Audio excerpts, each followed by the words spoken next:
सिंध की एक पार्टी है सिंध यूनाइटेड पार्टी, जिसकी लीडरशिप इस वक्त सैयद ज़ैन शाह के हाथों में है।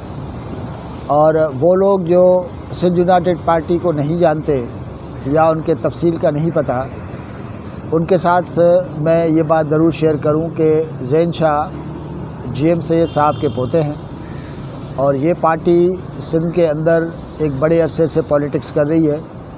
और सिंध की जो कॉम्प्रेस पार्टियां हैं उस लिस्ट में या फहरिस्त में इस पार्टी का शुमार होता है।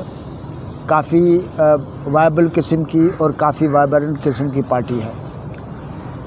ज़ैन शाह ने एक वफ़द के साथ सिंध के चीफ़ मिनिस्टर बाकर साहब के साथ मुलाकात की है और इस मुलाकात का मकसद जो है, पार्टी की जो प्रेस रिलीज़ में बताया गया है, वो ये बताया गया है कि जी पाकिस्तान से इलीगल अफ़गान इमिग्रेंट्स और मजमूई तौर पे जो दूसरे मुल्कों के भी जो इमिग्रेंट्स हैं, उसको निकालने के सिलसिले में जो कुछ हो रहा है, उसको सिंध में भी जो है वो तेज़ी दिलाई जाए और उसमें सिंध गवर्नमेंट जो है वो अपना पार्ट प्ले करे।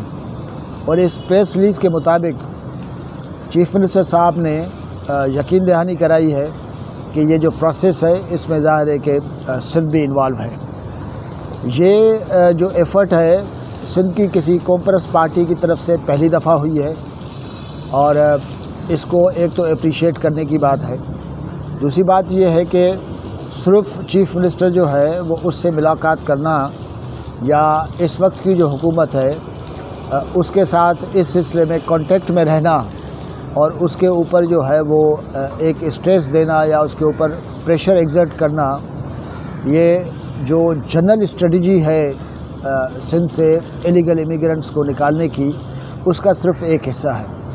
मेरा ख़्याल ये है कि इस एफ़र्ट को न सिर्फ जारी रखने की ज़रूरत है, बल्कि इसमें 2-4 और स्टेप्स हैं जो हम मुस्तक़बिल में देखेंगे कि आया पार्टी उस सिलसिले में भी मूव कर रही है कि नहीं है। क्योंकि इलीगल इमिग्रेशन जो है वो पाकिस्तान का बहुत बड़ा मसला है, सिंध का भी बहुत बड़ा मसला है, लेकिन इसमें ये चीज़ ज़हन में रखने की ज़रूर है कि यही इशू जो है वो पाकिस्तान के अंदर हर सूबे में इसी तरीके से नहीं देखा जाता।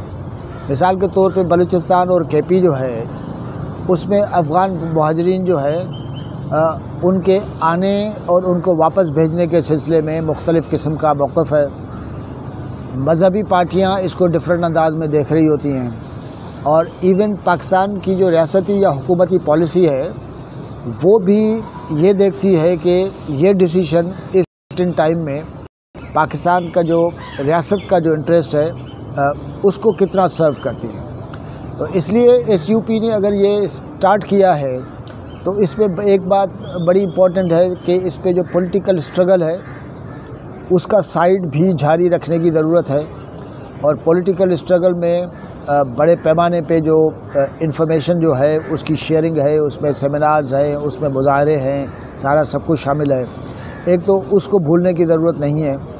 दूसरा मामला ये है कि सिंध के अंदर SUP के अलावा दूसरी कॉम्प्रेस पार्टियाँ भी हैं और कॉम्प्रेस पार्टियों से हटके और पार्टियाँ भी हैं जो पाकिस्तान की पॉलिटिक्स करती हैं। मिसाल के तौर पे कराची में जो है वो उर्दू स्पीकिंग पॉपुलेशन को जो रिप्रेजेंट करती हैं या कहती हैं कि वो रिप्रेजेंटेटिव है, वो पार्टियां भी हैं, वो भी सिंध में वजूद रखती हैं।